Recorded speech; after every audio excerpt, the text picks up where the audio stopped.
Chapter 14. When I reached home I began to cry like a child. There is no man to whom a woman has not been unfaithful, once at least, and who will not know what I suffered. I said to myself under the weight of these feverish resolutions, which one always feels as if one had the force to carry out, that I must break with my amour at once, and I waited impatiently for daylight in order to set out forthwith to rejoin my father and my sister, of whose love at least I was certain, and certain that that love would never be betrayed. However, I did not wish to go away without letting Marguerite know why I went. Only a man who really cares no more for his mistress leaves her without writing to her. I made and remade 20 letters in my head. I had had to do with a woman like all other women of the kind. I had been poeticizing too much. She had treated me like a schoolboy. She had used in deceiving me a trick which was insultingly simple. My self-esteem got the upper hand. I must leave this woman without giving her the satisfaction of knowing that she had made me suffer, and this is what I wrote to her in my most elegant handwriting, and with tears of rage and sorrow in my eyes. My dear Marguerite, I hope that your indisposition yesterday was not serious. I came at 11 at night to ask after you, and was told that you had not come in. Monsieur de G. was more fortunate, for he presented himself shortly afterward, and at 4 in the morning he had not left. Forgive me for the few tedious hours that I have given you, and be assured that I shall never forget the happy moments which I owe to you. I should have called to-day to ask after you, but I intend going back to my father's. Good-bye, my dear Marguerite. I am not rich enough to love you as I would, nor poor enough to love you as you would. Let us then forget. You a name which must be indifferent enough to you, I a happiness which has become impossible.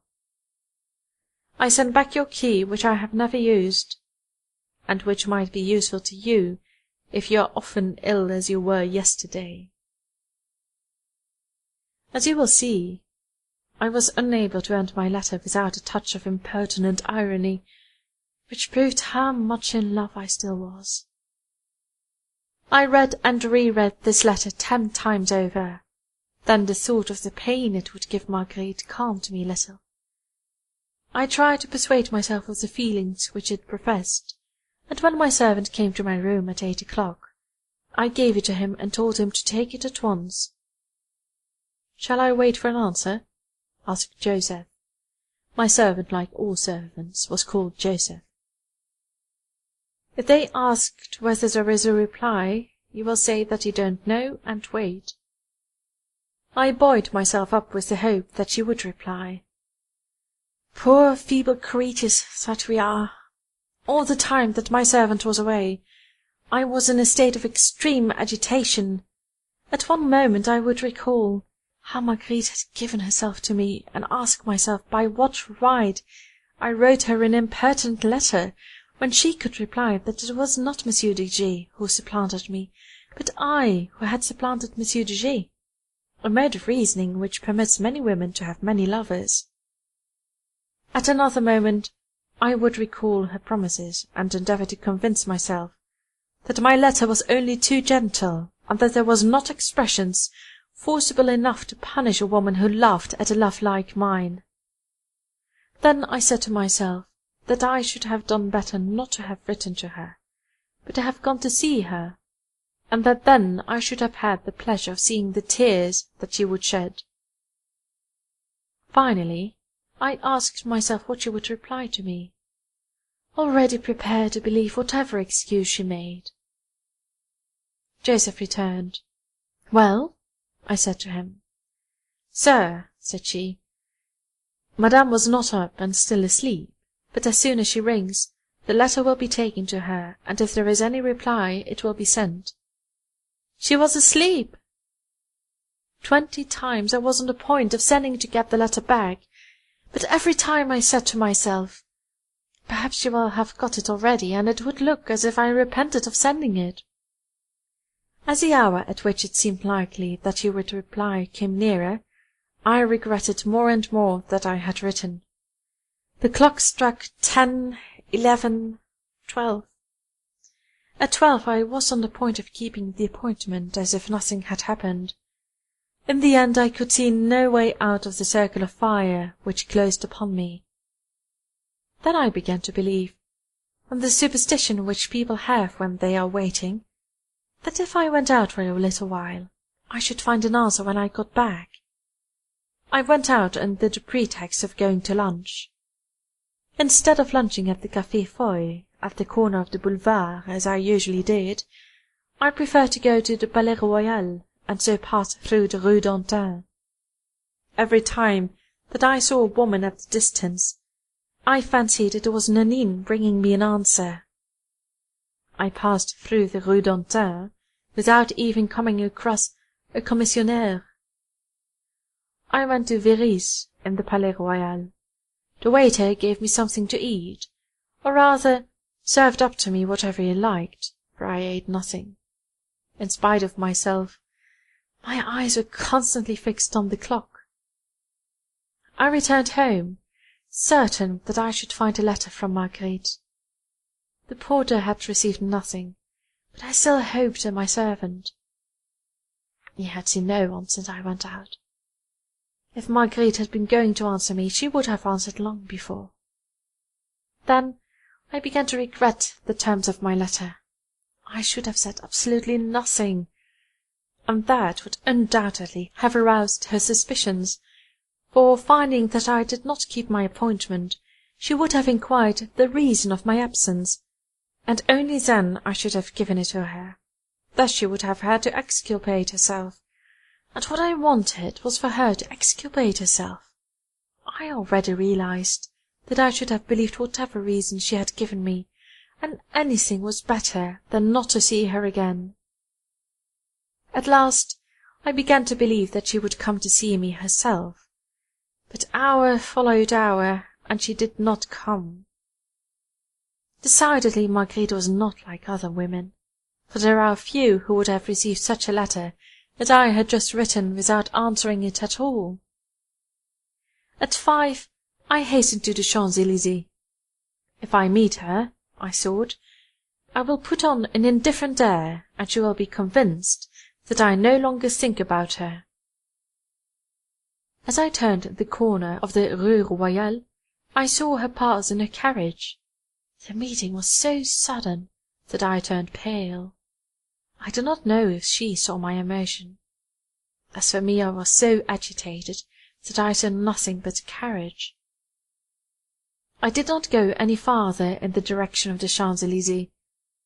I looked at the advertisements of the theatres, for I had still a chance of seeing her. There was a first night at the Palais Royal. Marguerite was sure to be there. I was at the theatre by 7. The boxes filled one after another, but Marguerite was not there. I left the Palais Royal, and went to all the theatres where she was most often to be seen, to the Vaudeville, the Variété, the Opéra Comique. She was nowhere. Either my letter had troubled her too much for her to care to go to the theatre, or she feared to come across me, and so wished to avoid an explanation.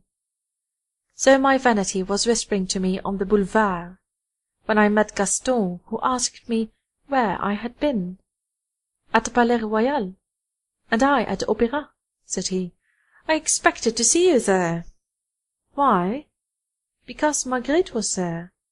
Ah, she was there? Yes. Alone? No, with another woman. That's all? The Comte de G. came to her box for an instant, but she went off with the Duke. I expected to see you every moment, for there was a stall at my side which remained empty the whole evening, and I was sure you had taken it. But why should I go where Marguerite goes? Because you are her lover, surely. Who told you that? Prudence, whom I met yesterday. I give you my congratulations, my dear fellow. She is a charming mistress, and it isn't everybody who has the chance.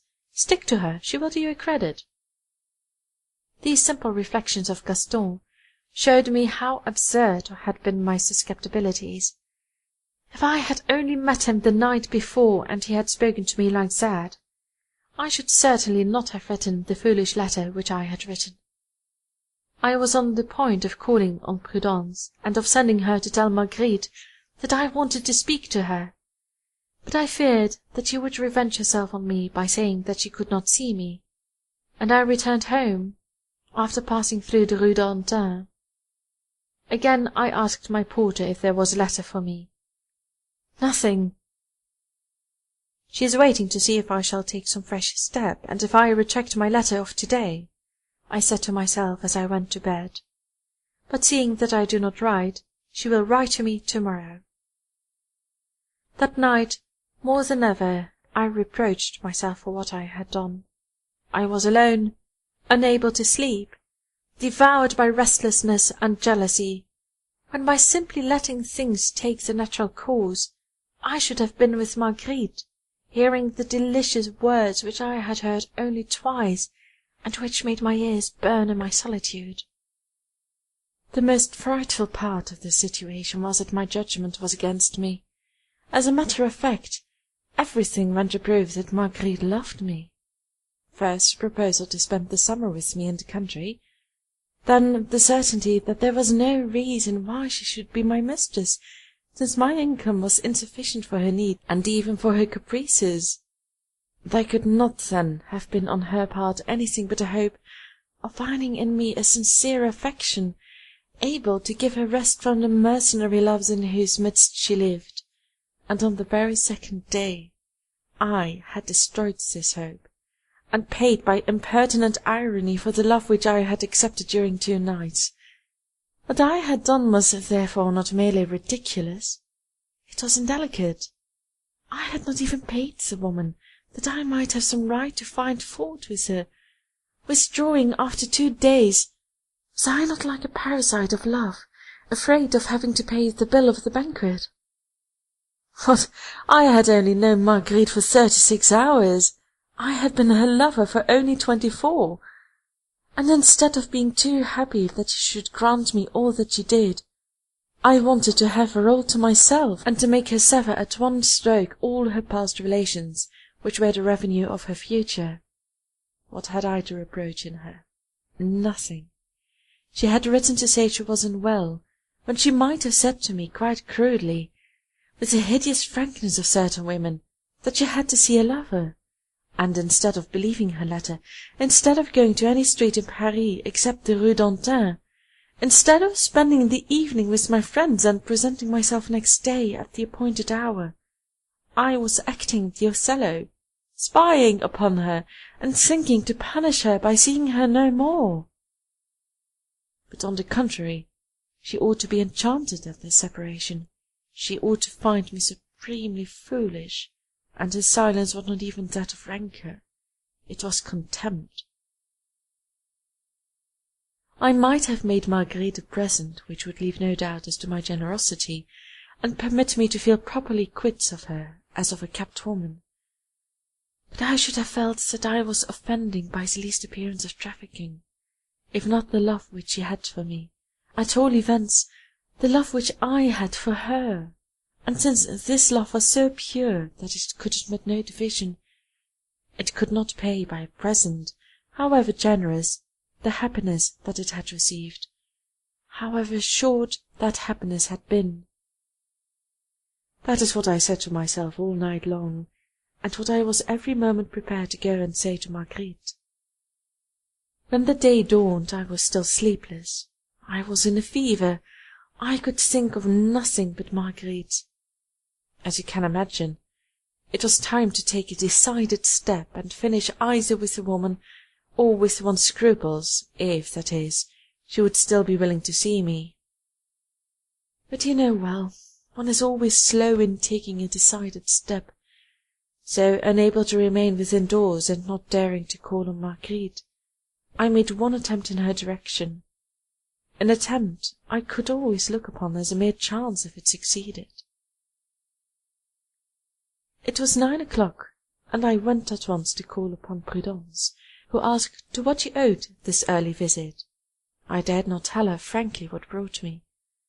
I replied that I had gone out early in order to reserve a place in the diligence fossée, where my father lived. "You are fortunate," she said, "in being able to get away from Paris in this fine weather." I looked at Prudence, asking myself whether she was laughing at me, but her face was quite serious. "Shall you go and say good-bye to Marguerite?" she continued as seriously as before. "No." "You are quite right." "You think so?" "Naturally. Since you have broken with her, why should you see her again?" "You know it is broken off?" "She showed me your letter." "What did she say about it?" "She said, 'My dear Prudence, your protégée is not polite. One thinks such letters, one does not write them.'" "In what tone did she say that?" "Laughingly. And she added, 'He has had supper with me twice, and hasn't even called.'" That, then, was the effect produced by my letter and my jealousy. I was cruelly humiliated in the vanity of my affection. "What did she do last night?" "She went to the opera." "I know." "And afterward?" "She had supper at home." "Alone?" "With the Comte de G., I believe." So my breaking with her had not changed one of her habits. It is for such a reason as this that certain people say to you, "Don't have anything more to do with the woman, she cares nothing about you." "Well, I am very glad to find that Marguerite does not put herself out for me," I said with a forced smile. "She has very good reason not to. You have done what you were bound to do. You have been more reasonable than she, for she was really in love with you. She did nothing but talk of you. I don't know what she would not have been capable of doing. Why hasn't she answered me if she was in love with me? Because she realizes she was mistaken in letting herself love you. Women sometimes allow you to be unfaithful to their love. They never allow you to wound their self-esteem, and one always wounds the self-esteem of a woman when 2 days after one has become her lover, one leaves her, no matter for what reason. I know Marguerite. She would die sooner than reply. What can I do then? Nothing. She will forget you. You will forget her, and neither will have any reproach to make against the other. But if I write and ask her forgiveness? Don't do that, for she would forgive you. I could have flung my arms round Prudence's neck. A quarter of an hour later, I was once more in my own quarters, and I wrote to Marguerite. "Someone who repents of a letter that you wrote yesterday, and who will leave Paris to-morrow if you do not forgive him, wishes to know at what hour he might lay his repentance at your feet. When can he find you alone? For you know confessions must be made without witnesses." I folded this kind of madrigal in prose, and sent it by Joseph, who handed it to Marguerite herself. She replied that she would send the answer later. I only went out to have a hasty dinner, and at 11 in the evening no reply had come. I made up my mind to endure it no longer, and to set out next day. In consequence of this resolution, and convinced that I should not sleep if I went to bed, I began to pack up my things. Chapter 14